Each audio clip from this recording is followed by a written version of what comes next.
Cześć i witajcie w kolejnym odcinku Tygla Milenialnego. Programie, w którym rozmawiamy i oceniamy popularne, bądź mniej, filmy, gry, książki i ogólnie różnorakie popkulturowe zagadnienia, tak dawne jak i nowe. Oczywiście okiem milenialsów.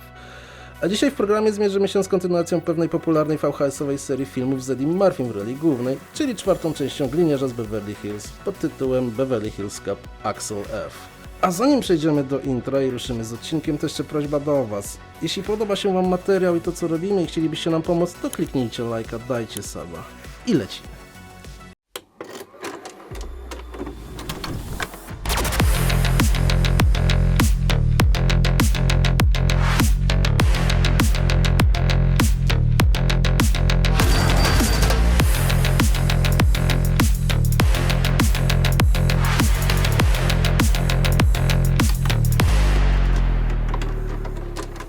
Wait for it. You're pissing off a lot of people. That means we're getting close.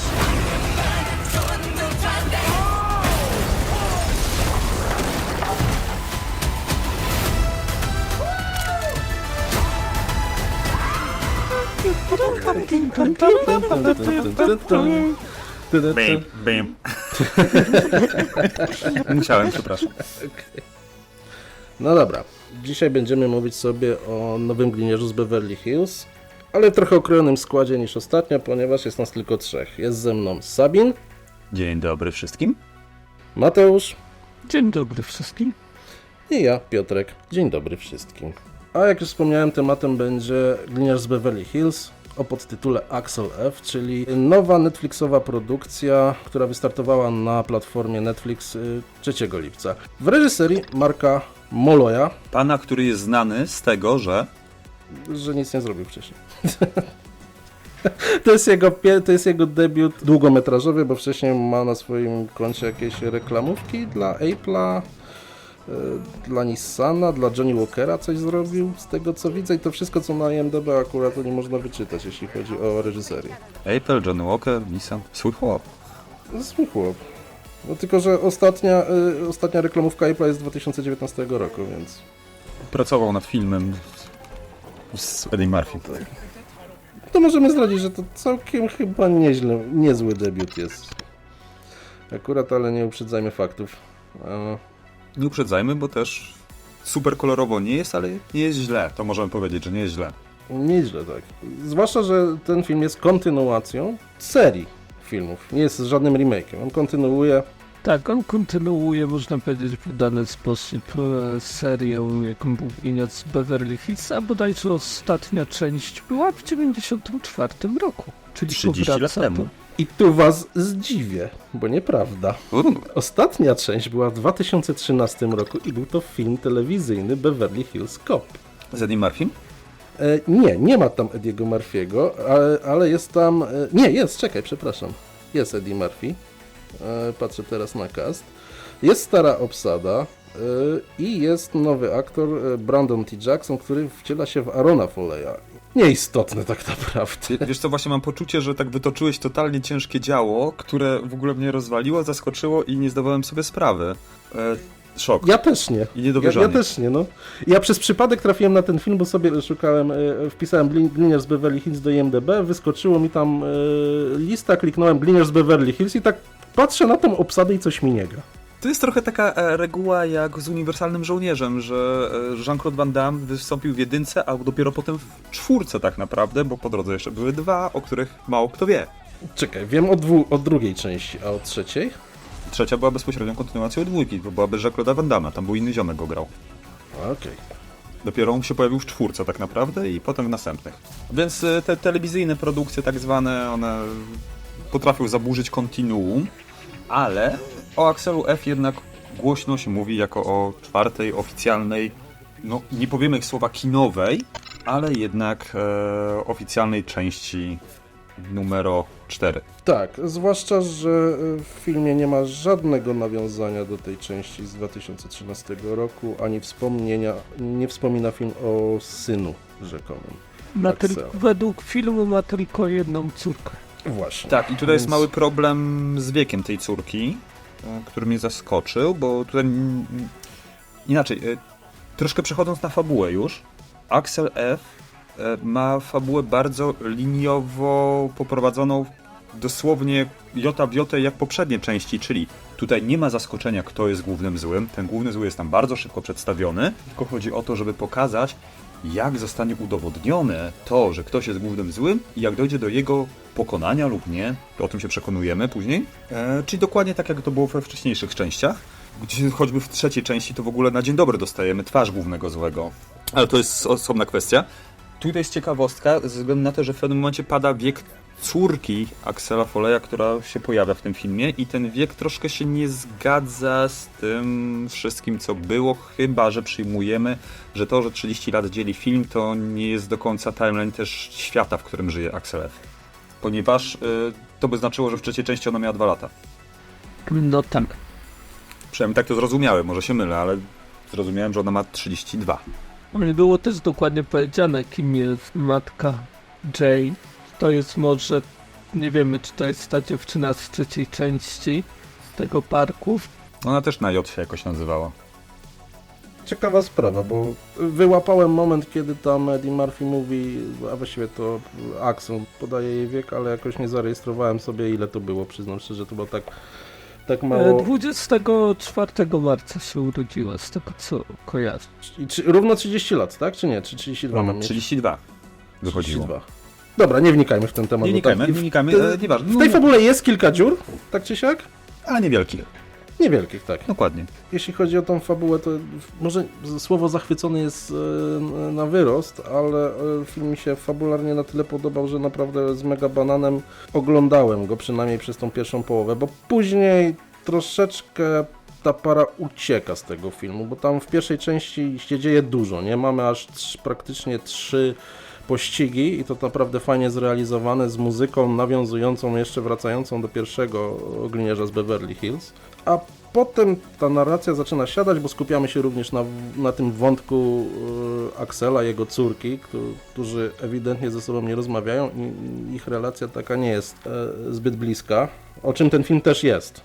Powiem ci, ja to trochę inaczej totalnie odebrałem. Powiem tak, że ja nie mogłem się skupić zbytnio na fabule, bo po prostu za dobrze się przy tym filmie bawiłem. O, Był dla mnie bardzo nostalgiczną podróżą i jeżeli chodzi o fabułę, ten film był tym, czego oczekiwałem, tak? Czyli czego oczekiwałeś? Wierzyłem, że ten film będzie tym, co były poprzednie części Gliniarza z Beverly Hills, czyli będzie kryminałem z elementami akcji i komedii, dokładnie. Akcji i komedii, a nie będzie głupią komedią. Tak jak to niestety w wielu przypadkach wychodzi. i momentami w trójce tak wychodzi. Tak, wychodzi, że jest czasami głupią komedią, bo za bardzo poszli w trójce, uważam, tą stronę komediową, ale mamy ciekawą fabułę, mamy zastosowany ten sam główny rdzeń fabularny, czyli że coś się dzieje, Axel znowu leci do Beverly Hills, wiemy kto jest złym i przez cały film staramy się udowodnić, że ten zły jest tym złym, tak? No tak, tylko że w trójce niestety Axelowi to nie za bardzo wychodzi i przyznam szczerze, że on tam wypada naprawdę na bardzo niekompetentnego policjanta. Natomiast tutaj w tej części no naprawdę fajnie śledzi się losy naszego bohatera. Zresztą to jest troszeczkę inny już Axel. No to jest Axel, który ma 60, tak? Już jest starszym gościem. On też jest trochę bardziej już, mimo że cały czas jest tym jajcarskim Axelem Foleyem, ale jest bardziej stonowany. Zniknął ten jego ikoniczny śmiech z pierwszej i drugiej części. Praktycznie nie ma tego jego ryczenia. Natomiast miałem rzeczywiście, jak się ogląda ten film, miałem wrażenie, że oglądam porządny film sensacyjny, taki jak kiedyś się oglądało na VHS-ach. To jest taki powrót do przeszłości i tak dobrze zrealizowany powrót do przeszłości. Przy czym tutaj to nie tylko ta fabuła, ona nie jest skomplikowana jakoś specjalnie, nie? No, ona jest w miarę prosta, ale napędza ten film, mimo że moim zdaniem tam w pewnym momencie troszeczkę ta para zeszła, a ten film zwalnia. Aż do swojego rozwiązania. Tam mamy tą akcję z helikopterem między innymi gdzieś w środku filmu, no w drugiej połowie filmu, nie w środku. No i potem mamy tą ostatnią strzelaninę, która troszeczkę nawiązuje też do pierwszej części, ale tutaj już muszę się do niej doczepić okropnie, bo jest zrealizowana strasznie. Miałem wrażenie, że wracamy do takiego filmu telewizyjnego. Chciałem powiedzieć, że tu są 2 bardzo mocne nawiązania do jedynki to jest pierwsza akcja i pościg ulicami Detroit, który jest dosłownie po prostu ulepszoną wersją pościgu ciężarówki z papierosami z jedynki. Druga rzecz to jest właśnie końcówka, która mnie też również rozczarowała, ponieważ ona jest dosłownie kopią akcji z jedynki, która no niestety...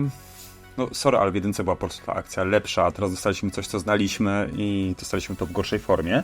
Ale chciałem bardzo zaznaczyć, że ta fabuła, ona nie jest czymś, co w ogóle ciągnie ten film. Ja w ogóle całkowicie inaczej odebrałem klimat tego filmu niż ty, Piotrek, ze względu na to, że dla mnie motyw córki w ogóle mi przeszkadzał głównie przez właśnie pierwszą połowę filmu, a w drugiej połowie dostałem jedną dłuższą rozmowę w samochodzie i na samym końcu jak szczegatkę, a film jest ewidentnie super kontynuacją. I tutaj chciałem zaznaczyć, że mamy przy tym filmie o fabule, trzeba powiedzieć jedną ważną rzecz. Były próby wskrzeszania tych klasyków. Mamy Świętą Trójcę, o której już wiele innych osób wspominało na internecie a propos wyjścia Axela F, czyli mamy Szklaną Pułapkę, mamy Zabójczą Broń i mamy właśnie Gliniarza z Beverly Hills, czyli filmy, które na początku były trylogiami. Nie Szklana Pułapka, tylko Zabójcza Broń dalej jeszcze została trylogią, ale tam jest nadzieja na kolejne części. Nie, sorry, była czwarta część. Była czwarta część, ale ja ją trochę usuwam z pamięci, ponieważ ona się bardzo źle zestarzała, ta czwarta część tam. Podobnie jak w Gliniarzu z Beverly Hills, w starych częściach widać bardzo dużo kaskaderów, ale no ja uwielbiam już akurat Zabójcze Bronie 1 i 2. Szklana Pułapka na przykład mi się podobała 4, 5 to była tragedia, ale 4 była jakby czymś świeżym. Takim fajnym pójściem dalej, żwawa akcja. Ale mamy też złe przykłady tego, czyli mamy Bad Boysów. Nie widziałem ostatniej części, widziałem przedostatnią. I to był tak źle odgrzewany kotlet, że naprawdę podchodziłem do Gliniarza z Beverly Hills z nadzieją, błagam, nie zróbcie tego jak Bad Boysów. Dosłownie, miałem taką myśl, proszę, nie spierniczcie tego. I wiecie co? Oglądając Gliniarza z Beverly Hills 4, odczułem jedną rzecz. Mam wrażenie, że oni na tym planie filmowym, ci wszyscy aktorzy po prostu dobrze się bawili. Nie robili czegoś na siłę, tylko oni robili... oni się bawili tam. Oni zobaczyli pewnie scenariusz, który nie jest jakoś wymagający. To nie jest film obyczajowy o rodzince umierającej na raka w czasach wojny i zarazy. To jest prosty film, gdzie dostajemy głównego złego, mamy mieć pretekst do strzelaniny jednej, do strzelaniny drugiej, a dodajmy wątek obyczajowy i zróbmy najdłuższą część, bo to jest bodajże najdłuższa część z Gliniarzy Beverly Hills. I w to wszystko wplećmy jakichś nowych bohaterów, co już mieliśmy jakby w trójce, gdzie po prostu jeden aktor nie wystąpił, który był takim dość ważnym aktorem w jedynce i dwójce. W trójce go nie dostaliśmy, czyli postaci Tagarta. Który wraca tutaj. Tutaj wraca, ale wraca w bardzo takiej symbolicznej, powiedzmy, formie. Tutaj czuć chemię między tymi ludźmi, tutaj czuć zabawę postaciami, tutaj nie czuć 30 lat przerwy. I to jest coś niesamowitego. Totalnie. Tu widać 30 lat przerwy po tym, że no po prostu ludzie się zestarzeli. No, Eddie Murphy jest trochę większy, inni aktorzy no troszkę zostali przez czas przejechani, ale nie czuć totalnie tego, żeby oni wyszli z tych postaci przez 30 lat. I to jest siła tego filmu. Czyli tak jak wspomniałeś o postaciach, to jak oceniacie grę aktorską w tym filmie? No właśnie. Jak dla mnie płynęło to, no to nie jest film oscarowy, no ale płynęło to. Ja ogólnie nie mam zarzutów, bo aktor, za którym ja nie przepadam, ale też nie jestem jakimś jego wrogiem, czyli Joseph Gordon-Levitt, po prostu miał być taką postacią, która nada świeżości. No, nie bardzo spoilerując tutaj, Eddie Murphy no, potrzebował jakiegoś partnera dostać w pewnym momencie i ten Joseph Gordon-Levitt wypełnia tego partnera, ale to jest postać, która mnie kupiła sceną z helikopterem, także... No jest to jedna z fajniejszych scen w całym filmie, potwierdzam, i tam jak powiedzmy widać, że między tymi aktorami, między młodym Josephem Gordonem-Levitt a starym Eddie Murphy też się wytworzył jakiś rodzaj chemii, że ta dyskusja jest fajna, dynamiczna, że tam sobie potrafią docinać, nie? No widać, że się dobrze bawią. Trochę jednak brakowało mi tych postaci powracających, bo one są w małej ilości scen, jednak tak jak są odegrane, to, tak jak mówiłeś, widać, że nie wyszły z tej roli przez 30 lat. Tutaj mamy Judge'a Reinholda czy Josha Ashtona, którzy grają Billy'ego Roswooda i właśnie Johna Taggarta. Rosewood, który jest jednym z tych postaci, która występuje przez wszystkie części. Tak. No i jeszcze jest oczywiście Paul Reiser, znany przede wszystkim z roli w Obcym Dwójce, może być kojarzony. Jego postać chyba zmienia się najbardziej, mam wrażenie, w tym powrocie, bo my go pamiętamy z poprzednich części. On był taką wstawką komiczną zawsze. W jedynce i dwójce. A tutaj już wraca jako deputy chief, więc już jest przełożonym Axela, nie? I to jest taka postać szefa, który też ratuje Axelowi dupę na samym początku. Tak, ale dlaczego to zrobili? To jest usprawiedliwione w dużym stopniu fabularnie, ze względu na to, że komendant, który powraca na zdjęciu, a który został zabity w trójce, no jego nie ma i z Detroit tak naprawdę mamy tylko jego postać, która mogłaby jakąś rolę odegrać, a komendant musi być. I tutaj bardzo piękna sprawa, jeżeli ktoś oglądał lub kojarzy film Bohater ostatniej akcji z Arnoldem Schwarzeneggerem, tam jest taka scena, gdzie komendant krzyczy na Arnolda Schwarzeneggera, na postać jego. You bald bean jackameters! I'll strut them out all the cocksuckers they take from you. You know, you take the man you married, which you better get down the beach, go down the beach. You know, you take the chicken off the back and stick it out. Well, see if this is clear enough. Give me your badge. To jest parodia praktycznie komendantów z filmów właśnie o takich o gliniarzach, ale głównie z gliniarzy z Beverly Hills, ponieważ w jedynce i dwójce komendant to był taki klasyczny komendant przedstawiony jako osoba, która bierze policjanta do swojego pokoju i opierdziela go z góry na dół. Praktycznie gliniarz z Beverly Hills 1 i 2 zrobiły to podwaliny po tych wszystkich komendantów w latach 90. i 2000, którzy się pojawiali, bo to jest ta postać tego komendanta. Oczywiście tam były wcześniej filmy typu Shaft i w ogóle, gdzie byli też ostrzy komendanci. W Zabójczej broni też mieliśmy ostrego komendanta na zasadzie, chociaż on nie był nawet ostry, on tak już zrezygnowany z tym, że nie może. You know what that says? Yeah. Same thing as that, but I don't give a fuck. You're lucky. I have to live with that. Mieliśmy też komendanta Lafarta. Oczywiście. Czekajcie, bo ty troszkę się zapędziłeś akurat. Owszem, tam jest ten komendant, który krzyczy, ale on jest skontrastowany w pierwszej i drugiej części z postacią komendanta Bogomila Roniego Coxa, który był takim komendantem wyważonym, zupełnie innym, bo tam chodziło o pokazanie tych różnic Detroit a Beverly Hills. I dlatego uważam, że się nie zapędziłem, tylko dokładnie przez to on jest taki przerysowany, ten komendant z Detroit. To jest przykład komendanta, który wrzeszczy po prostu z góry na dół i on taki miał być. A no była scena w jedynce nawet, jak on poznaje policjantów Rosewooda i Taggarta, gdzie Taggart został sprowokowany i uderza Axela w brzuch i oczywiście wyskakuje od razu komendant ich. Czy chce pan złożyć skargę na naszego policjanta? A Eddie Murphy, co? My w Detroit nie donosimy na siebie. Hello. Detective Foley, I'm Lieutenant Bogomil of the Beverly Hills Police Department. Do you wish to file charges against Sergeant Taggart? This is some kind of joke, right? Do you wish to file charges against this officer for assault? Look, where I'm from, cops don't file charges against other cops. No, I don't want to do that. No więc ten komendant po prostu akurat w Detroit on miał taki być. To jest facet trzymający twardą ręką nieposłusznych policjantów, którzy są szeryfami tak naprawdę. Eddie Murphy gra takiego szeryfa. Akurat wracając do Axela F, ta pierwsza akcja w tym filmie. No to jest coś pięknego. To jest takie nawiązanie do jedynki z akcją z samochodem z fajkami, że naprawdę brawa. Realizacyjnie ona też fajnie wygląda, ale tutaj też trzeba, to przy kolejnym punkcie do tego dojdziemy, ale tutaj też trzeba jednak zaznaczyć, że ten film podnosi muzyka, która w nim jest. Tak. To znaczy niektóre kawałki przeszkadzały, zwłaszcza w drugiej części filmu, jak wchodziły te nowoczesne rytmy. Niepotrzebnie nowoczesne. Tak, ale jak wchodzi na nowo odtworzona, oryginalna muzyka z Gliniarza z Beverly Hills, znany nam motyw muzyczny.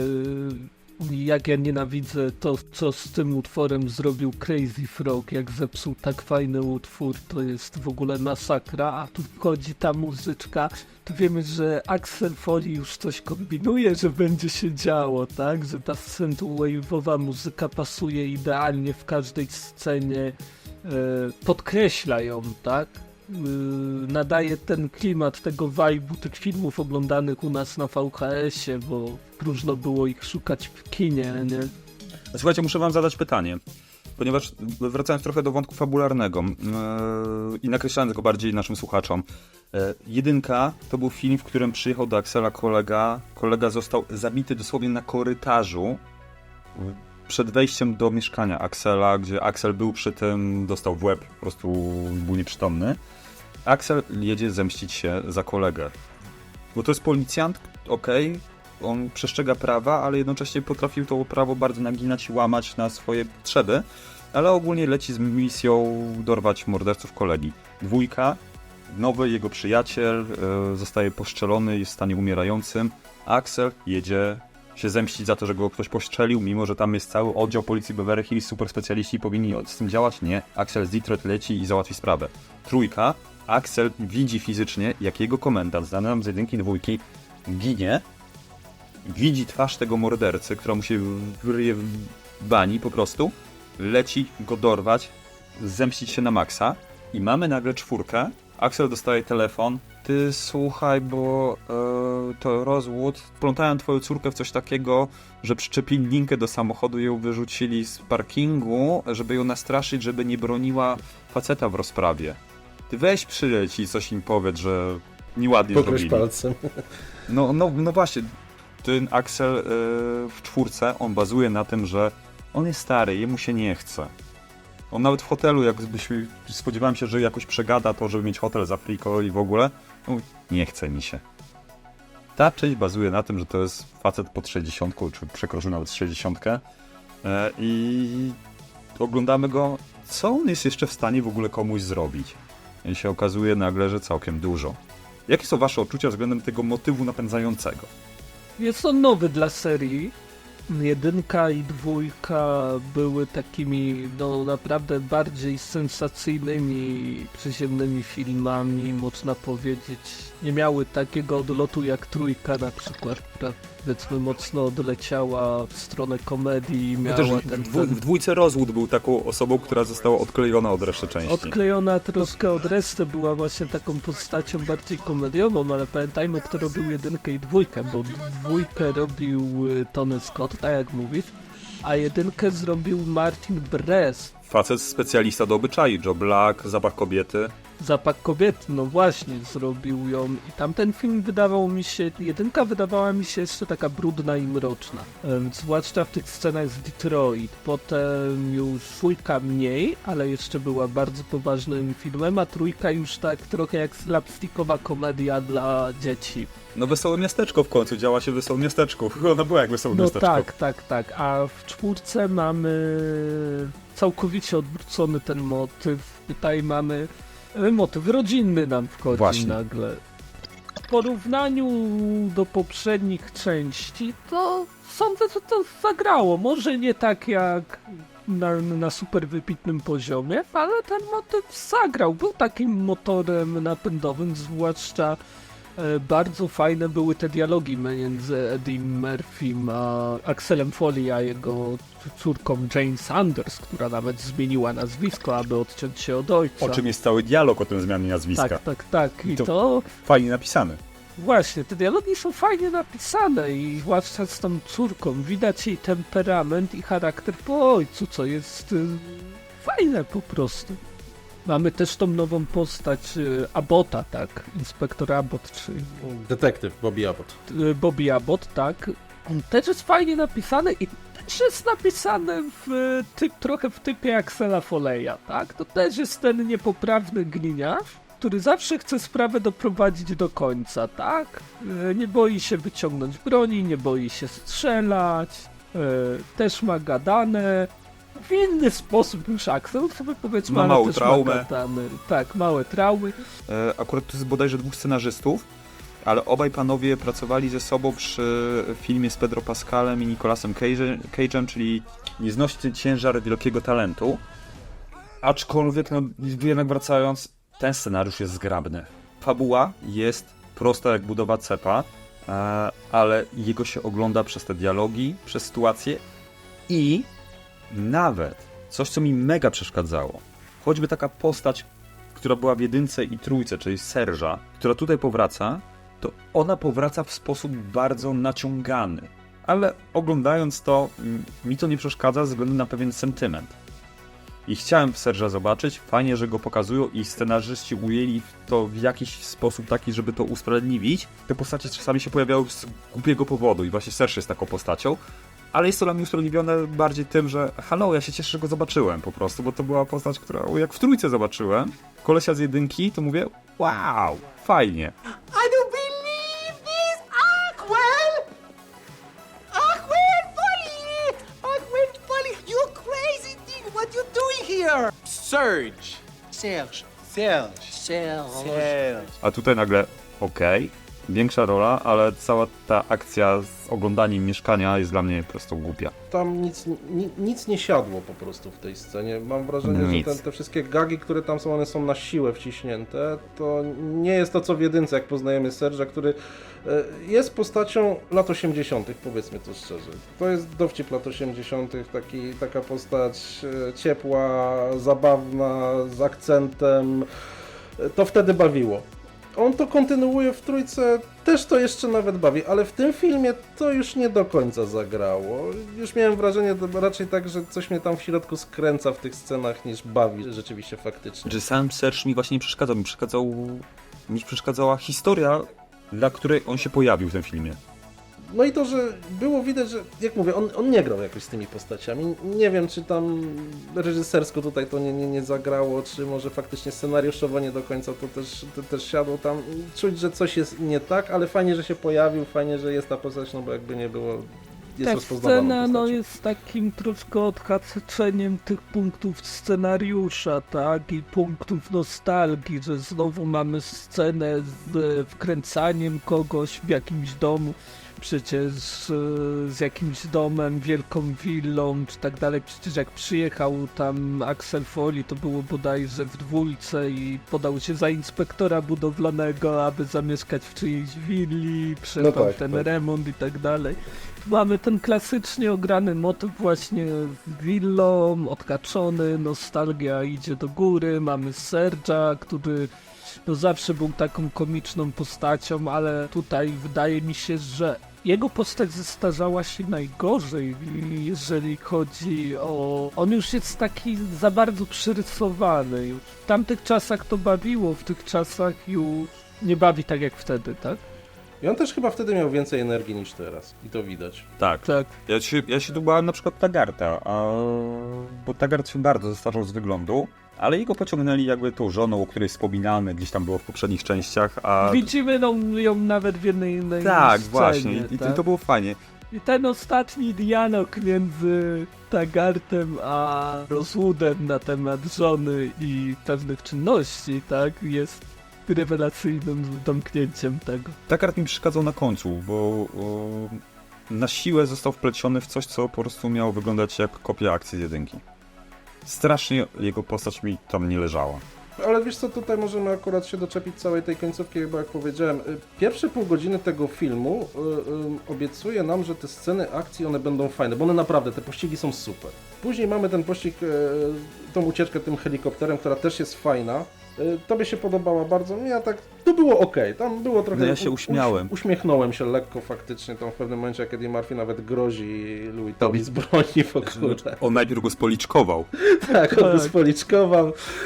Jest to zabawne, choć faktycznie jak się zacznie myśleć o tej scenie tak z logicznego punktu widzenia, to zostawmy logikę na ziemi. Ale później mamy właśnie ten trzeci akt, końcówkę. Jeszcze ta ucieczka tą ciężarówką jest spoko, no ale mamy ten shootout, który ma nawiązywać do pierwszej części, no i w pierwszej części on jest zdecydowanie lepszy. Tak. A tutaj, tu zabrakło chyba pomysłu na zrealizowanie tych scen, bo tam praktycznie wszyscy stoją, wiesz, jedni strzelają, jest ujęcie na jednych strzelających w jedną stronę, ujęcie na drugich strzelających w drugą stronę i tam nie ma żadnych scen, takich akcji kaskaderskich, żeby coś się działo. Tam po prostu wszyscy stoją albo idą. Może to i dobrze, bo ponieważ w Beverly Hills jak były sceny kaskaderskie w poprzednich 3 częściach, to z reguły było widać, że nie Eddie Murphy gra, tylko jakiś inny pan. I to bardzo było widać w tych filmach. Odniosłem takie wrażenie, że chyba im się budżet kończył, bo naprawdę te sceny, nie oglądałem żadnego making ofa, ale w wielu miejscach te sceny wydają się być nakręcone praktycznie ze wspomaganiem efektów komputerowych, tak? Mamy praktyczne efekty specjalne, tam widać, że jak coś rozpierdzielają to w klasycznym takim stylu lat 90. Jak rozpierdzielają samochód, to rozpierdzielają prawdziwy samochód. Tak jak to robiono na przykład w Blues Brothers czy tych innych filmach. Duży samochód rozwalili. Tak, jak się nazywał ten film, co facet uciekał samochodem zawsze? Mistrz kierownicy ucieka. Tak, mistrz kierownicy ucieka. Tak, tego było 4 części, ale 2 z Bartem Reynoldsem. Właśnie, chodzi mi o te części z Bartem Reynoldsem, no to kurde, to tam rozpieprzali tych aut, za przeproszeniem, że tak brzydko powiem, rozwalali. I tutaj w tym filmie też widać, jak są te kręcone sceny na ulicach. Ta pierwsza scena zwłaszcza, że jak wjeżdża z pychaczem, tak, tym przesuwa te auta, widać, to jest takie po prostu mocne, a nie kolejna część Fast and Furious, gdzie te samochody zachowują się jak piłeczki ping-pongowe, czy nie wiadomo co, nie? W ogóle chciałem powiedzieć, że Fast and Furious jest w ogóle akurat tutaj takim przykładem, że na przykład jest dużo materiałów making-offów z części 4, gdzie tam nawet ziemia, na której stoją, spoglądając gdzieś w dal na miasto, jest cyfrowo zrobiona, miasto jest sztucznie wsadzone, ocean jest sztucznie wsadzony. Ten film w ogóle nie puścili, tylko cały film jest mega cyfrowy. Ale wracając, na przykład mieliśmy jeszcze Punishera z Thomasem Jane'em, który się szczycił tym, że tam są praktyczne efekty i tam akurat to bardzo źle wyszło, bo wszelkie wypadki samochodowe, akurat tam jest ta akcja całka, gdzie jego aut przewraca i w ogóle, które budował, no wyglądało tragicznie, a oni się podniecali, że zrobili to praktycznie, więc to nie w każdym filmie się sprawdza, ale tutaj to się mega sprawdziło i co jest fajne, to jest nawiązanie do George'a Lucasa. Człowieka, który stworzył coś takiego jak Industrial Light and Magic, powiedzmy, czy za jego sprawą to zostało stworzone, a w 3. części Gliniarza z Beverly Hills w scenie z George'em Lucasem dosłownie są jedne z gorszych efektów dosłownie po tej scenie, Tak. na wielkim kole młyńskim pojawia się facet, który jest ikoną efektów specjalnych, otwiera scenę, która jest tragiczna i się tragicznie zestarzała jeszcze. Dlatego jak praktycznie zrobić scenę z wielkim kołem, pokazali Piraci z Karaibu. Tak. Tam ta scena z kołem, tam widziałem making ofy, oni naprawdę mieli te koło, w jakimś tam stopniu je przesuwali i ci kaskaderzy i aktorzy na tym kole rzeczywiście to robili, nie? To kurde wow, nie? Wracając do Fast and Furious, to ja pamiętam, niedawno zacząłem sobie tą serię odświeżać, jak oglądam te pierwsze 4 części, to tam te każde przyspieszenia taki miał, to się źle zestarzało. To ma vibe takiej gry komputerowej z lat początków 2000, gdzie po prostu jak się przyspieszenie jest ten blur i tak naprawdę nie widać, gdzie oni się ścigają. Ale wiesz co, powiem ci, dwójki mi to tak nie do końca zaliczał, bo w dwójce masz całą tą ostatnie akcje, które są bardzo praktycznie robione i tam nie ma tych wjazdów takich w silnik, że tu naciska guzik, coś tam, aż tyle. Bo ostatnio akurat dwójkę sobie powtarzałem i ona całkiem nieźle się tam broni, jeżeli chodzi o te Drift, akcje. czy tam kolejne... Czekajcie, nie, bo tutaj troszeczkę się zapędzamy, bo ja też wiem, o co ci chodzi, Mateusz, ale aż tak bardzo krytycznie nie podchodziłbym do tych pierwszych części Fast and Furious, bo one w swoim czasie naprawdę robiły wrażenie. Ja pamiętam, jak pierwszy raz obejrzałem ten film i to było coś wow. No tak, robiły wow, ale mówię o tym, że to w dzisiejszych czasach to się zestarzało. Ja wiem, natomiast faktycznie to do czego chyba dążymy, to jest to, że w tym filmie, jeśli są tutaj jakieś efekty cyfrowe, to ich nie czuć. Bo to są wspomagające. Tak, ale wiecie co? Mamy problem. Filmu, który niedawno obejrzałem, 2 filmów, które obejrzałem, czyli obejrzałem sobie ostatnio Godzilla i Konga, niestety, ale obejrzałem... O, Lecą ci baloniki, widzisz? znowu poleciały baloniki i znowu będę musiał je wstawić, tak jak w poprzednim odcinku. Dokładnie. żeby wyrównać sobie poziom żenady w mózgu, właściwy kierunek wprowadzić, obejrzałem tą Godzillę na 70-lecie japońską, czyli -1, która dostała Oscara za najlepsze efekty specjalne, a film był turbo niskobudżetowy, jak na to co pokazali. Tam chyba $15 milionów kosztował i ten film udowadnia akurat, że w Stanach Zjednoczonych nie potrafią robić efektów za małą kasę. Chociaż chyba pierwszy Deadpool też nie był jakoś drogo robiony i tam najwięcej pierwsza scena pochłonęła i to pokazuje dużo, ale Godzilla -1 to jest film, który pokazał, że można zrobić Godzilla, która opowiada tak jak stare Godzilla, przynajmniej niektóre z nich, historię nawet dość ambitną, że tak to określę, z Godzillą w tle, a jednocześnie pokazują, że wcale nie trzeba mieć jakichś turbo giga budżetów, żeby zrobić naprawdę najlepsze w roku efekty specjalne. No, tylko wiesz, tu mówimy o zupełnie innym rynku, nie? No, ale ten rynek przeniósł się na cały świat, jednak Oscar za efekty specjalne. No, w tej chwili tak. To znaczy, bardziej mi chodzi o to, że to jest problem, akurat hollywoodzki problem jest problemem wielopoziomowym.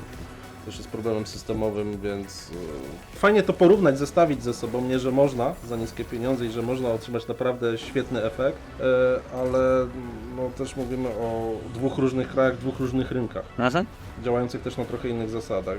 Jest to przykre? Tak. Trochę jest. Cały czas rozmawiamy teraz o efektach specjalnych w filmie. Tak.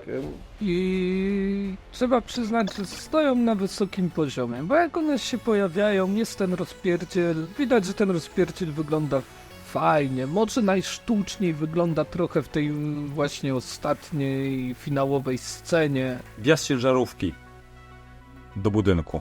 Do budynku. To widać, było takie cyfrowe. Że to nawet nie cyfrowe, mi się wydaje, że tam po prostu pewne rzeczy nie mają tej swojej masy, tak, że te kolumny się rozpadają jak styropianowe i tak dalej. Możliwe, że trzeba by obejrzeć, zobaczyć, możliwe, że to rozwalali naprawdę, nie coś tam. Ale ten wjazd jest jeszcze fajny. On Jest jakoś fajny. Nie wiesz, nie boli w oczy, nie? Scena z helikopterem wygląda kozacko. Kozacko. Jest tak, wygląda jest spoko, rewelacyjnie. To Ta katastrofa nawet fajnie wygląda. Wiecie co, ja wam muszę zdradzić teraz taki mały sekret, znaczy wszyscy słuchacze usłyszą. Ja specjalnie przed tą rozmową nie obejrzałem tego filmu drugi raz, a mam taką okazję, ponieważ moja żona też chce go bardzo obejrzeć, ale ja chciałem obejrzeć go w dniu premiery, ona wtedy nie mogła, a ja stwierdziłem, za długo czekałem, obejrzałem i chciałem drugi raz obejrzeć przed naszą rozmową, ze względu na to, że mną włada jeszcze nostalgia Gliniarza z Beverly Hills i ja się uczyłem przeklinać z tych filmów. I to jest giga plus dla czwórki, że to jest film turbo mega przeklinany. Ja specjalnie go obejrzałem z lektorem, żeby poczuć taki pseudo VHS klimat, za przeproszeniem. I się nie zawiodłem. Przypuszczalnie pojutrze będę sobie nad jeziorkiem karawanik uprawiał i jak dziecko nam pójdzie spać, to moja żona będzie oglądała Gliniarza z Beverly Hills 4. Ja się boję tego seansu, bo już po tej naszej rozmowie teraz ta nostalgia może już tak nie działać, ale jednak wszystko, co teraz mówię, jest moim jakby pierwszym wrażeniem, tak? Pierwszym wrażeniem czegoś, na co czekałem 30 lat. Te efekty, one wyglądają praktycznie. Dla mnie tylko ten wjazd ciężarówki wyglądał nie tak. Ten film, on jest robiony dla fanów filmów sprzed 30 lat. Ludzi, którzy pamiętają takie produkcje jak Action Jackson, Cobra, z której zresztą w Gliniarz z Beverly Hills 2 troszkę było małe naśmiewanie się, takie puszczenie oka do twórców Cobry i do Sylwestra Stallone, bo nie jestem pewien, czy Sylwester Stallone w ogóle nie miał grać Axela F w pierwszej części. Tam jakoś się inaczej losy potoczyły, tam on strasznie chciał wpływać na scenariusz, z tego co pamiętam, były przynajmniej takie ploty. I dlatego w drugiej części jest plakat Cobry w domu Bezłuda. No i Rambo. Tam nie był Cobry? Był Cobry i był Rambo. Stąd w czwórce mamy nawiązanie Tak. do tego plakatu Rambo z nożem oryginalnym. I powiem wam to wszystko, o czym teraz mówię, mówię dlatego, że zastanawia mnie, jak do tego filmu podchodzą osoby, które mają totalnie gdzieś jedynkę, dwójkę i trójkę, tylko widzą... No my mieszkamy we Wrocławiu, tak? To trzeba powiedzieć. Nasze miasto jest oplakatowane gliniarzem z Beverly Hills. Są miejsca, gdzie we Wrocławiu są całe plakaty na wielkich budynkach. Nawet zrobiono mural z Eddie Murphym jako reklamę. Po prostu poszła kasa w to, żeby miasto zalać gliniarzem z Beverly Hills, E4. I też są osoby, które przez to obejrzą ten film na zasadzie nowy film, zobaczymy go współcześnie, bo po co oglądać stare części. Jestem ciekaw, jak takie osoby, które nie znają w ogóle Axela F, podejdą do tego. Pamiętajmy też, że Crazy Frog, czyli pim, pim, pim, pim, pim, pim, pim, pim, czyli piosenka, która przerabiała ten genialny motyw i to bardzo źle go przerabiała, też już na tyle się zestarzała, że nowe pokolenie tego nie zna. I powiem wam szczerze, bardzo mnie ciekawi, jak ludzie, którzy totalnie nie mają pojęcia, a obejrzą tylko 4, podejdą do tego filmu. To można też zobaczyć po tym, że tutaj się odniosę do IMDb, jak sprawdzałem dzisiaj, to co prawda Axel Foley spada w rankingu IMDb, ale jest na 3. miejscu najpopularniejszych filmów w tej chwili. O! Więc myślę, że się ogląda, jest zainteresowanie ewidentnie tym filmem. Audience score na pomidorkach jest 78%. O! No teraz ciekawe, jak to wpływa na oceny poprzednich części, bo jeżeli komuś się spodobało, kto dopiero zaczął przygodę z Axelem F od 4, to ciekawe, czy to działa tak jak w granie Uncharted 4, że wtedy chce się sięgnąć po poprzednie części. Znaczy wiesz co, ja ci powiem tak, że za dzieciaka moim pierwszym filmem z tej serii była 3 i chyba dlatego się nie polubiłem za bardzo z tymi filmami. Dopiero po latach, jak znowu podszedłem do 1 i 2, które rzeczywiście bronią się, teraz je obejrzałem sobie, żeby sobie przypomnieć również mniej więcej te nawiązania wszystkie, które pojawiły się w tej części, żeby je zrozumieć, to kurczę, 1 się ogląda cały czas świetnie. 2, ja jestem fanem Scotta, Tony'ego Scotta, uwielbiam to, jak on kręci. Bawiłem się niemiłosiernie świetnie na tym filmie. No i jest ta nieszczęsna 3, której nie dałem rady już sobie powtórzyć, bo ten film jest dla mnie po prostu... Jego poziom nie dorównuje tamtym częściom, a 4 troszeczkę zmazuje tą plamę, jeśli chodzi o serię. I jest to ewidentnie, jak się ogląda ten film, to jest pełnoprawna 4. część serii. To nie jest remake, to Właśnie. nie jest... Powiedziałeś coś naprawdę genialnego. To jest pełnoprawna część. Znaczy ja jestem fanem 3 od razu mówię, mimo że widzę jej jakby wady, ale mam dużo powodów, żeby lubić tę 3, dużo rzeczy mi się tam podoba, ale to jest pełnoprawna 4. część i o ile na przykład na Zabójczej Broni 4 byłem w kinie i ten film mi się wtedy podobał, to on się bardzo źle zestarzał, ale mamy takie 4 typu właśnie ta, o czym wspomniałem, Szklana Pułapka, która nie każdemu podeszła, ale jednak to jest kawał dobrego kina, wbrew pozorom. Jak się spokojnie obejrzy, ludzie tam zarzucali, że John McClane jest na przykład osobą, która jest totalnie niezniszczalna, nieśmiertelna, to mówię, nie, sorry, w 3 on był bardziej nieśmiertelny niż w 4 i tam jest dużo więcej scen, gdzie on powinien się połamać i w ogóle umrzeć od samej akcji, która się dzieje, ale to była genialna właśnie część, to była świeża kontynuacja, ale 5 Szklanej Pułapki była totalnie na siłę robiona. Bad Boysi 3 czuć tam, że to jest na siłę. I to bardzo czuć, że to jest na siłę. Tutaj nagle dostajemy film, gdzie nie czuć tych 30 lat różnicy. On jest normalny, po prostu nakręcili następnego gliniarza z Beverly Hills. To jest niesamowite po takim czasie. To znaczy właśnie czuć te 30 lat, ale o to chodzi w tym filmie, nie? Że ten czas minął. Tak. Dokładnie. Ten czas minął, ale widać też, dlaczego to zadziałało. Widać, że twórcy nie chcieli odkrywać koła na nowo. Znaczy? Tak. To jest ten sam gliniarz z Beverly Hills, to jest dalej ten sam Axel Foley, to jest dalej, można powiedzieć, ta sama oś fabularna, dostajemy to, na co liczymy, tak? Tyle mogę powiedzieć o tym filmie. Na to liczyłem, że będę się dobrze bawił. Bawiłem się świetnie. Bo ja od tego filmu nie wymagam super scenariusza, super złożonych, wielopoziomowych postaci. Nie, te postaci mają być wyraziste, mają być zagrane fajne. Scenariusz ma nie przeszkadzać nam w zabawie przy filmie, tak? Dokładnie. Mateusz, czy to jest twoja mowa końcowa? Jeszcze nie mam nadzieję. To znaczy nie, to jest ogólnie takie, bo rozmawiamy moja mowa końcowa będzie za chwilę, bo nie wiem, czy za mało o muzyce nie powiedzieliśmy. Właśnie chciałem do niej dojść, bo to, co ty powiedziałeś w tej chwili, twórcy ewidentnie odrobili zadanie domowe, obejrzeli sobie tamte filmy, zobaczyli, co w nich działało, a jedną z tych rzeczy jest muzyka. bo poza tym głównym motywem przewodnim, który wszyscy potrafią, albo prawie wszyscy potrafią sobie zanucić, no to jeszcze mieliśmy kilka innych utworów, które były bardzo popularne, jak chociażby The Hit Is On Glena Freya, który tutaj wraca w tym filmie, Shakedown Boba Segera, który też wraca w tym filmie, czy chociażby Neutron Dance The Pointer Sisters też wraca w tym filmie i przyznam wam, że jak właśnie oglądałem ten pierwszy pościg, jest ta muzyka i wtedy ta muzyka oryginalna i nagle wjeżdża Shakedown, który jest ładnie tam wkomponowany w to aż miałem ciarki po prostu i tak mi się miło zrobiło w serduszku, nie, że kurczę, dawno czegoś takiego nie widziałem w kinie sensacyjnym, że to jest coś, za czym tęskniłem i nawet nie wiedziałem, że tęskniłem za tym. Więc tutaj wielkie brawa, a też trzeba jedną ciekawostkę wyłapałem, akurat to można sobie zobaczyć w tych materiałach promocyjnych. Do muzyki wyciągnięto z jakiegoś muzeum stare syntezatory w ogóle z lat 80., żeby nadać tej muzyce tego klimatu starego, co się faktycznie udało. I przy okazji trzeba też wspomnieć, bo za muzykę jest odpowiedzialny Lorne Balfe i ten gość ma naprawdę bogatą dyskografię. I on też chyba będzie robił muzykę, czy zrobił już muzykę do nowych Bad Boysów, więc Tak. może być naprawdę fajnie.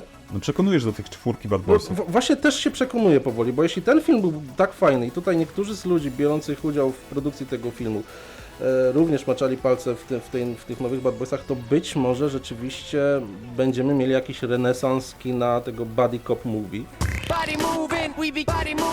No a ta muzyka, wiecie, no jak usłyszałem te syntezatory, to wszystko co tam plumkało, to momentalnie mi się przypomniały takie ścieżki dźwiękowe jak 48 godzin. O, tak. Jak, no ci Bad Boysi nawet Marka Manciny. Ale nie uważasz, że unowocześnienie niektórych rzeczy, które było takie totalnie wyłączone z klimatu tego filmu, mi mega przeszkadzało, jak się pojawiały takie bardzo współczesne kawałki, bo nie pasowały do całości. Niektóre nie, bo pasowały do Beverly Hills, ale pod koniec filmu i na napisach końcowych Tak. pojawia się ten autotunowy, okropny kawałek, to tak, on zepsuł to. To bez dwóch zdań nie pasował w żaden sposób do tego filmu, ale mimo wszystko wszystkie inne kawałki leżały. Znaczy leżały w takim sensie, że pasowały, że jest fajnie, że tego się słucha. Nawet ja sobie odpaliłem na Spotify dzisiaj tą ścieżkę dźwiękową specjalnie, żeby zobaczyć, czy ona da się też jej słuchać bez filmu. I może nie całej, ale są tam utwory, które momentalnie wylądowały u mnie na playlistach. No dobra, ale teraz wiesz co, bo tak mówimy o tej muzyce, powiedzieliśmy o różnych innych rzeczach jakby związanych z ogólnym jakby flow tego filmu, ale z tego wszystkiego no, słuchacze mogą wywnioskować, że to jest retro film. On nie jest retro. On bazuje na tym. Ale on jest bardzo współczesnie dalej zrobiony. Tak. To jest nowoczesne Tak. kino. Tak, pamiętajcie, że w każdym odcinku, jak Axel Foley przylatuje do Beverly Hills, jest zrobiona scena, w której on jedzie przez ten Beverly Hills i to Beverly Hills i te współczesne trendy są pokazane, wyśmiane w krzywym zwierciadle. Tutaj mamy to zrobione tak pięknie się nabijają ze współczesnych influencerów. Pieski karmione w restauracji patyczkami, pieski w wózeczkach, wszystko facet pudrujący się w drodze do pracy i tak dalej. No, utrzymali ten klimat z poprzednich części właśnie Tak. pokazywania tego. No, ale I tu jeszcze trzeba doczekać, bo trzeba jeszcze dodać, że sam film zaczyna się od przejazdu po Detroit. I to jest fajnie skontrastowane, nie z tym później Beverly Hills. Tak, gdzie to Detroit jest brudne, ciągle tam pada, tak. Znaczy, tutaj musimy zauważyć jedną ważną rzecz, bo to jest jakaś tradycja, która została trochę złamana u Tonego Scotta. A Tony Scott podszedł inaczej do filmu, trzeba przyznać, bo to był też okres akurat, gdzie on przechodził na taką sensację, którą nam później jakby już totalnie się rozwinął skrzydła w filmie Domino i jakby już reszta jego filmów była bardzo w klimacie Domino, a praktycznie w Domino to on wyrobił sobie konkretny klimat, którego już się potem bardzo trzymał od tego czasu. I wracając do Gliniarza z Beverly Hills, 1 zaczyna się od tego pościgu w Detroit. 3 zaczyna się od tragicznej tam śmierci i jednocześnie pościgu w Detroit. 4 zaczyna się od pościgu w Detroit. 2 jest jedynym filmem, który akurat jest... zaczyna się bodajże z tego co pamiętam od napadu na bank w Beverly Hills. Tak. No. Przy czym no ja przyznam, że zakochany jestem w tym filmie, bo to wiesz, to kino sensacyjne, które ja pamiętam. Dwójka jest najbardziej zaawansowana fabularnie filmu. To jest bez dwóch zdań w ogóle, bo tam mamy... I realizacyjnie też, bo tam są fajne sceny, naprawdę one rzeczywiście to się ogląda, no tylko, że to jest Tony Scott. To jest ten Tony Scott, którego dokładnie. znamy z Szybkiego jak błyskawica, którego znamy z Top Guna, pomarańczowy filtr nałożony na wszystko. No to działa, więc możecie łatwo wywnioskować, którego gliniarza z Beverly Hills lubię najbardziej. Ale w ogóle to jest taka trochę kontrowersyjna rzecz, bo jeżeli chodzi o te stare właśnie filmy z policjantami, ja jestem fanem wielu drugich części, bo na przykład Szklana Pułapka, ja wiem, że jedynka jest mega klasykiem, jest super, ale ja się najlepiej bawię oglądając dwójkę, mimo że jedynka no to jest jednak ultra klasyk, ale Zabójcza broń jest takim filmem, który na przykład można tutaj bardzo porównać do schematu Gliniarza z Beverly Hills, ponieważ jest jedynka, która jest takim filmem, który ma elementy śmieszne, ale jest jednak taką sensacją z krwi i kości. Trójka próbuje jej gdzieś tam w komedyjkę, już tą postacie bardziej zabawnie pokazać. Zabójcza broń, Gliniarz z Beverly Hills mniej więcej podobnie, ale dwójka Gliniarza z Beverly Hills, dwójka Zabójczej broni, to są filmy zrobione po prostu na pełnej petardzie, z taką mocą, z taką dawką emocji, z tak narysowanymi scenariuszami, że to są filmy, które zdarzają się raz na kilkadziesiąt lat. Nie, przepraszam, nie chciałem powiedzieć raz na kilkadziesiąt lat, tylko na serię to są te główne filmy po prostu.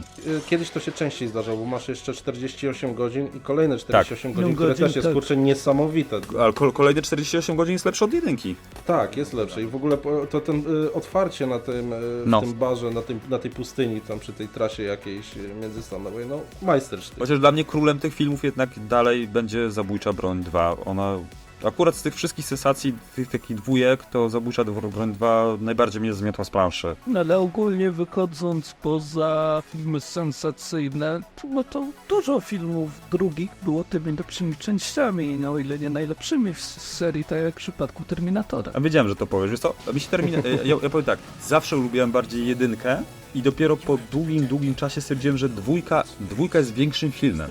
Tak. To jest epickie kino, ale jako film ja kocham jedynkę za jedną cechę, której dwójce zabrakło, czyli jedynka, ona ma chyba jedną czy dwie przerwy w akcji od początku.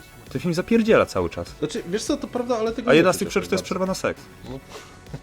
Ale tego nie czuć za bardzo w tym filmie, bo zawsze jak oglądam jedynkę, to mam wrażenie, że to jest trochę powolny film. Też Ja mam mam właśnie takie- wrażenie, że tam ciągle to leci, że masz ciągłe napięcie, tylko że też biorę poprawkę sobie na to, że ten film się zestarzał troszkę wizualnie, bo się zestarzał się trochę wizualnie, ale on był horrorem. To nie był taki Znaczy, typowy on miał sci-fi, być to horrorem. horror, no. On miał być horrorem, ale to też chyba nie do końca wyszło, aczkolwiek to jest rozmowa na zupełnie inny temat. Może na kiedyś jakiś kolejny odcinek. O, najlepszych dwójkach. O, odcinek Obcy o najlepszych 2. dwójkach.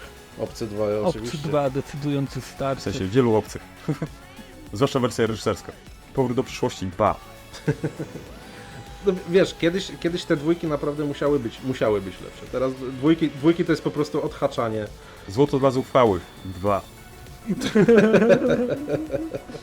No. Ale wracając do muzyki, słuchajcie, tak troszeczkę, bo już moje zdanie znacie, mi się ta muzyka strasznie podoba, zwłaszcza, że no, ja uwielbiam retrowave, uwielbiam synthwave, więc te nuty chwyciły mnie od razu. A zwróciliście uwagę na muzykę, czy ta muzyka tak gdzieś w pewnym momencie dopiero stała się dla was widoczna, zauważona? Nie, muzyka była widoczna dla mnie cały czas. Ona idealnie ilustrowała, powiedzmy, do pewnego momentu. Potem jak wchodzą te nowsze kawałki, to traciło trochę ten klimat. Nie wiem, czy to zrobili pod nową publiczność, czy co, ale tam, gdzie wchodzą te stare klasyki, gdzie jest ta synthwave'owa muzyka, czuć ten klimat właśnie tych starych filmów. No, widać, że tak jak już powtarzaliśmy to kilkukrotnie, ktoś naprawdę dobrze odrobił pracę domową, przyjrzał się tym poprzednim filmom i starał się wyciągnąć z nich to, co najlepsze i pokazać to na nowo. I tak jak powiedziałeś, właśnie ty sami nie w stylu retro, a w nowoczesny sposób. I wyszło, moim zdaniem. A muzyka w tym pomaga. Ja w pełni się podpisuję pod tym, co Mateusz powiedział. No, to czyli zgadzamy się. Dobra, czyli powoli zbliżamy się do końca, bo przelecieliśmy przez wszystkie najważniejsze tematy. Zostało nam chyba w tym momencie podsumować i wydać naszą opinię, czy też oceny o tym filmie. Aczkolwiek zanim to zrobimy, to jeszcze chciałem zapytać, bo my tak zachwalamy ten film cały czas. A macie jakieś minusy, które wam się tak naprawdę rzuciły w tym filmie, które były wyraziste i które gdzieś tam przeszkadzają w jego odbiorze? Oczywiście. Motyw córki. Nie, żartuję sobie. Słuchajcie, kwestia jest taka, że czytałem na necie, że ludzie narzekają na ten motyw córki, że jest za długi i w ogóle. Ten film jest dłuższy niż poprzednie części, to po pierwsze, ale ten motyw córki tutaj uczłowiecza nam 60-latka biegającego z pluwami dość mocno.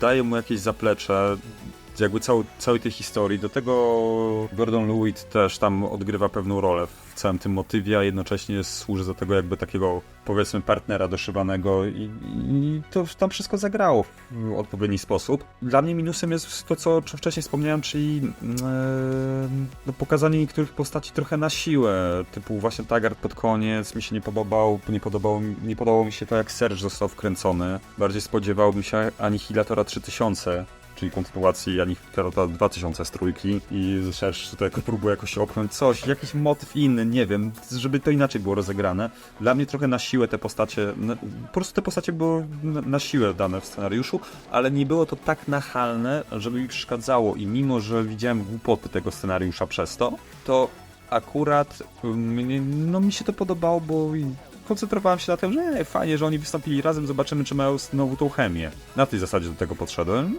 I to mnie jakoś kupiło. Nie wiem, jak będzie przy drugim oglądaniu filmu, gdzie ta nostalgia będzie, jednak przy drugim oglądaniu nostalgia będzie trochę wyłączona. I może być totalnie inaczej.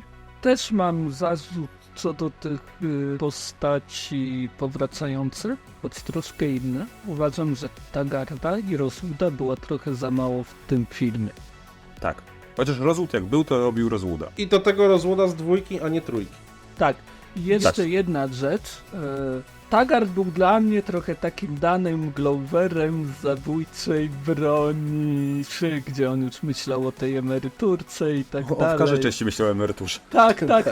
Ale był takim właśnie Danny Gloverem z zabójczej broni tutaj w tej części. Zresztą jak mówiłeś, po nim najbardziej widać, że czas go nie oszczędził. Tak. Zmienił się bardzo, wygląda już na takiego staruszka i to akurat zagrało, tylko kurde, czemu tak mało jego, nie? Znaczy w ogóle jego motyw jest dziwnie poprowadzony scenariuszowo, bo też w pewnym momencie tak myślimy, że... Znaczy dobra, nie chcę tu spoilerować, ale... No jest On taki... się zachowuje w pewnym momencie bardzo dziwnie, nie? Tak. Tak jakby się... My wiemy, że on teoretycznie, będąc tą postacią, którą jest, Tak. mając tą relację z naszymi bohaterami, jaką ma, on nie powinien się w teorii tak zachować. I dopiero postać Gordona Lewitta jakby go zaprowadza na właściwy tor, jak na niego krzyknie w pewnym momencie. No. Znaczy coś mi jeszcze przeszkadzało. No tak jak mówiłem, te nowoczesne kawałki, zwłaszcza ten kawałek w tej ostatniej scenie, jak jadą... No, finałowej scenie, nie w ostatniej, finałowej scenie, jak jadą tą ciężarówką, wchodzi taki właśnie, jak mówiłeś, autotunowy kawałek, taki... Jak bardzo mocno on jest autotunowy, ona zżyga tym autotunem. On nie pasuje do tego filmu. Bądźmy szczerzy. A wracając jeszcze na sekundę do tego motywu Taggarda i Rosewood'a, to brakowało mi takich scen, jaką była ostatnia scena w filmie. Tak. Trochę tak. Ja się podpisuję pod tym, co mówicie, aczkolwiek ja się troszeczkę do tej postaci granej przez Lewitta trochę przyczepię, bo on nie do końca mi pasował aktorsko do tej postaci, do tej roli, ale to nie jest taki minus, który mi przekreśla ten film, albo że nie byłem w stanie znieść. Bo jednak mimo wszystko stworzył fajną parę. On się obronił w pewnym momencie. Tak, on się obronił w pewnym Zaczął się bronić tak. strzelaniną i zaczął się bronić helikopterem. To Tak. dwie sceny, które go po prostu uratowały tą postać, bo on rzeczywiście... Coś trochę z nią nie grał, on był jakiś taki... Kurczę, taki nijaki. tak mi przychodzi jeszcze, że pominęliśmy bardzo ważną postać. O niej mało powiedzieliśmy, a mianowicie o samej córce Axela Foley'ego, granej przez Taylor Page. No ja jej wcześniej zbytnio nie kojarzyłem. Z czym ona grała? Ja też niespecjalnie ją kojarzę akurat, ale zagrała co? Poprawnie. Zagrała Nie, no, poprawnie. zagrała fajnie. Fajnie, tak. Zwłaszcza ta podobała mi się, ale to też zasługa właśnie scenariusza, ta pierwsza ich rozmowa telefoniczna, nie? O tak, świetna jest. Z posterunku policji, nie? Ona też jest o tyle fajnie zagrana i napisana, że często jest tak, że jak masz tego typu postacie, to one się robią nieznośne w pewnym momencie, robią się irytujące. Ona nie. To swoje takie zacietrzewienie, a ona nie. No właśnie. I to jest fajne. I to jest postać, która sama się broni. Jest postać słaba w tym filmie z kolei. Jest postać bardzo słaba. Głównego złola. Dokładnie. Kevin Bacon po pierwsze gra postać, którą grał w RAPD, tylko tu żyje.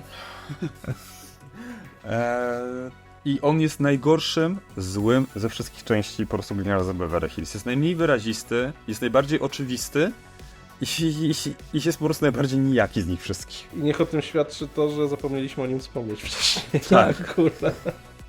Bo sorry topór, ale nawet w trójce jest bardziej wyrazistym. W trójce w ogóle Złol z trójki jest dla mnie, kurczę, takim, którego najbardziej zapamiętałem, bo ten facet po prostu, on, mimo że jest takim lalusiem z wyglądu, to jest jednak takim wcieleniem zła. On zabija po prostu tego komendanta, masz to ujęcie tej twarzy wtedy i potem z taką nonszalancją po prostu wchodzi, widzi Axela, któremu parę dni wcześniej spaczył w twarz po morderstwie jego przyjaciela.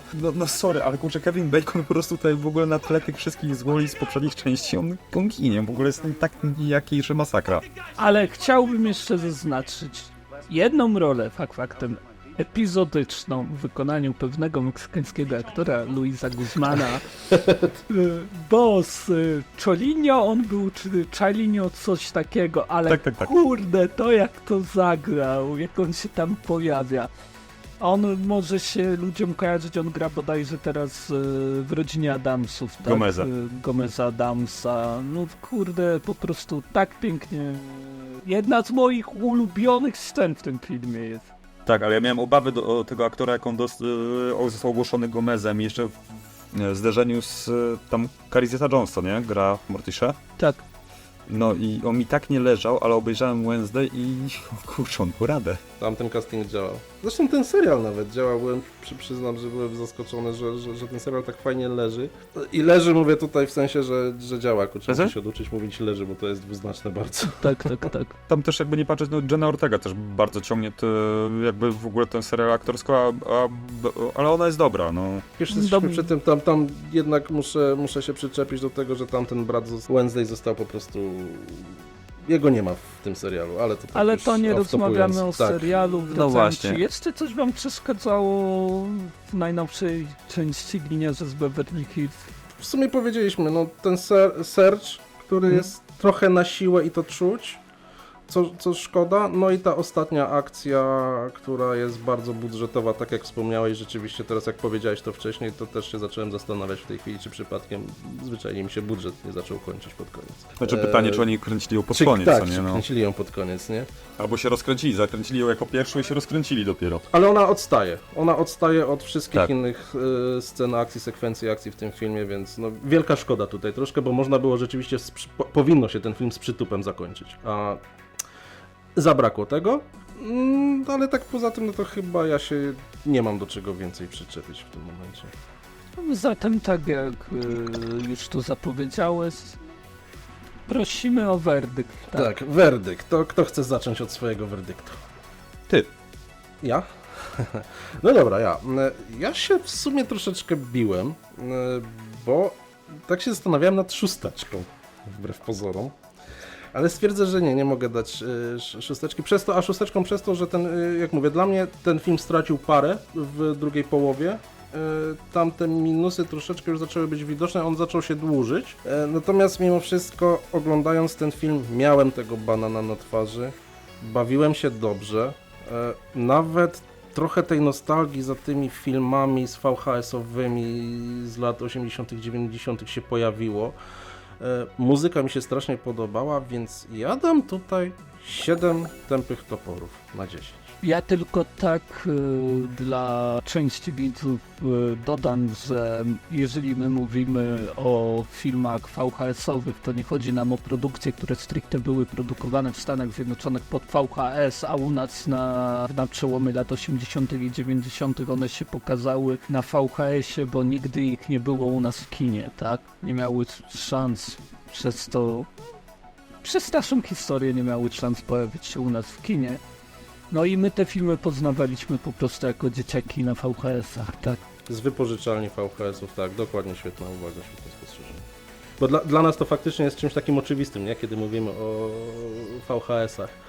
Natomiast dla kogoś, kto VHS-ów nie znał, urodził się później i tych realiów nie zna, no to rzeczywiście nie. Tak samo dla zagranicznego odbiorcy filmy na VHS to są te filmy robione pod VHS. Tu niekoniecznie, wiesz, bo zauważyłem, że na wielu forach, wielu rozmowach jednak te wypożyczalnie wideo, chociażby w Stanach Zjednoczonych miałeś gigantyczne wypożyczalnie Blockbuster, które Netflix zabił, to one cieszyły się ogromną popularnością i mimo wszystko jednak ta kultura wypożyczania filmów i dużych filmów kinowych na VHS-ie tam również była obecna i rozpoznawalna, więc... Nie przedłużała żywotność filmów, a nawet potrafiła zwiększyć zyski wielokrotnie. Tak. I co ciekawe, tam był jakiś system taki, że mogłeś nawet kupić sobie kasetę z filmem taniej, tylko że miałeś ileś odtworzeń tego filmu i za którymś tam był ten film kasowany z tej kasety. Znaczy, słuchajcie, jeszcze tak uzupełniając waszą wypowiedź, jeżeli ktoś chciałby bardziej poznać ten klimat, jaki panował w latach 80. i z początkiem lat 90. w Polsce, bardzo polecam znaleźć sobie i obejrzeć film dokumentalny pod tytułem Chuck Norris kontra komunizm. To jest film, który opowiada o realiach, jakie panowały w Rumunii i proszę mi wierzyć, naprawdę pod wieloma względami one były bliźniaczo podobne do tego, co się działo w Polsce, jeżeli chodzi o piractwo, jeżeli chodzi o spotykanie się w domach, gdzie ktoś miał odtwarzacz albo nawet wideo z opcją nagrywania, gdzie się siadało po prostu całymi rodzinami i oglądało jakiś film z VHS-u, gdzie ludzie po piwnicach nagrywali lektorów za przeproszeniem na giełdę. Naprawdę Chuck Norris kontra komunizm polecam, bo to przybliża ten klimat, w jakim troszkę my byliśmy wychowywani. Dość mocno. Ja się pod tym podpiszę, bo to jest naprawdę kawał fajnego dokumentu. O, widziałeś to? Tak, widziałem to. Subcio. Ja ci poleciłem? Nie jestem pewien. Możliwe, ale ten dokument w pewnym momencie wybuchł gdzieś tam, stał się bardzo popularny. To jest kawał super naprawdę dokumentu, który jakby... Jeżeli się mówi o VHS-ie, powinno się od razu wymieniać tytuł tego dokumentu, moim zdaniem. Racja. Dobra, moja ocena Gniewz z Beverly Hills 4. Jeżeli miałbym oceniać go pod względem nostalgii, to bym dał takie mocno 8,5, ale oceniam go jako film i jak dla mnie od razu mówię, że to jest taka bardzo mocna 7, ponieważ po tym filmie dalej to nie jest film, który jest kinem ambitnym na pewno. To jest film, który ma działać w pewnym klimacie i on w 100% robi tą robotę. On działa w klimacie takiego cop movie. Mamy gliniarza typowego, mamy partnera, który zostaje mu dodany w pewnym momencie, mamy zagadkę, którą wiemy, kto jest głównym złym, ale chcemy zobaczyć, jak nasz bohater dalej, co zrobi z tą informacją, że wie, jak mu to udowodni, jak go pokona. To jest taki klasyk po prostu i ten klasyk się mega tutaj sprawdza. Ktoś bardzo dobrze podszedł do tematu, odrobione zostały lekcje pod względem muzycznym, aktorskim, scenariuszowym, pokazania tego współcześnie. To jest pełnoprawna kontynuacja. Nie na siłę, to jest film zrobiony naprawdę z absolutnym szacunkiem do tego, co dostaliśmy wcześniej. Ja tam widzę elementy z każdej możliwej części, ale głównie z jedynką powiązane. Ale choćby postać aktora, który grał Gomeza, ona mi tak jakby klimatem nawiązuje troszkę do trójki, ale jednocześnie jest tak fajnie zrobiona. Słuchajcie, ten film jest po prostu czymś, czym powinna być każda kolejna część. Nie takim głównym jak Matrix 4. Tak. Dokładnie. To jest pokazanie tego, jak należy podejść do tematu. I to widać od początku, tą pierwszą akcją, jak się zmartwiłem oglądając ten film, że Jezus Maria, jaka będzie pierwsza akcja? Nagle dostaję, o rany, jaka będzie ta pierwsza akcja? Nagle dostaję akcję, dobra. I mówię, bardzo dobra. Ja mówię, o kurczę, dają wysoko poprzeczkę. Ciekawe, jak to pójdzie dalej. No i przez 75% filmu oni naprawdę trzymali tą poprzeczkę wysoko. No ta końcówka niestety mogłaby być lepsza, ale ona też trzeba powiedzieć, ona nie jest zła. Ona nie jest tragiczna. My znamy końcówkę 1, która jest bliźniaczo podobna i ta w 1 była lepsza. Przez co nam, jako tym osobom, które znają tą końcówkę z 1, końcówka z 4 wydaje się, no sorry, ale zrobiliście to samo, tylko gorzej po prostu. I tutaj dodam, To? że końcówka z 1 powstała równo 40 lat temu. Jest Dokładnie. ten film moim i Topora rówieśnikiem. No tak. No tak. No tak. No tak. Nawet myślałbym, żeby dać więcej, ale no dalej to mnie... Ja to oceniam jako film. Naprawdę jakbym go ocenił w kategorii nostalgicznej, to by było więcej, ale jako film to jest naprawdę mocna 7. Bardzo, bardzo dobrze się na nim bawiłem. To jest niesamowite, że po 30 latach, kurczę, udało się z tych aktorów wyciągnąć tą energię. Znaczy, w Eddie'ego Murphy'ego ja nigdy nie wątpiłem. To jest aktor, który niestety ma strasznego pecha. On ma pecha do ról. No, kiedyś to był król po prostu filmu, a potem no, miał dużo złych decyzji producenckich było też w filmach, w których występował. To się złożyło naprawdę na szereg nieszczęść, jeżeli chodzi o różne wydania filmów, w których on odgrywał główną rolę, ale dalej tych wszystkich nawet filmach, które były po prostu źle zrobione, jest kilka ról, które on się dalej starał. Jest parę filmów, w których naprawdę widać, że ten aktor, mimo tego, że już nie odnosi takich sukcesów, on się dalej stara, jest świetny. No mamy takiego My Name is Dave, mamy Jaszpiega, mamy 1000 słów bodajże. To są filmy, gdzie Eddie Murphy daje dalej z siebie wszystko, mimo złej pasy aktorskiej, którą miał przez długi czas. Ja się tak cieszę z tego Beverly Hills 4, że on ten film no, ewidentnie odniósł sukces, jest oglądany, jest całkiem wysoko oceniany. Ja się cieszę z powodu tego, że Eddie Murphy tak wrócił, fajnie wrócił, bo no była ta próba po drodze. Jeszcze nie oglądałem, nie wiem, może wy widzieliście, czyli Książę w Nowym Jorku 2. Ja tego jeszcze nie obejrzałem. Nie. No ale no bynajmniej nie był tak przyjęty jak Gliniarz Beverly Hills 4. Ogólnie coś tu pykło i to pykło w bardzo fajnym kierunku. Netflix się postarał, co nie zawsze im wychodzi. I muszę przyznać, że bardzo dobrym strzałem w 10 w tym filmie było to, że on nie był specjalnie robiony pod niższą grupę wiekową.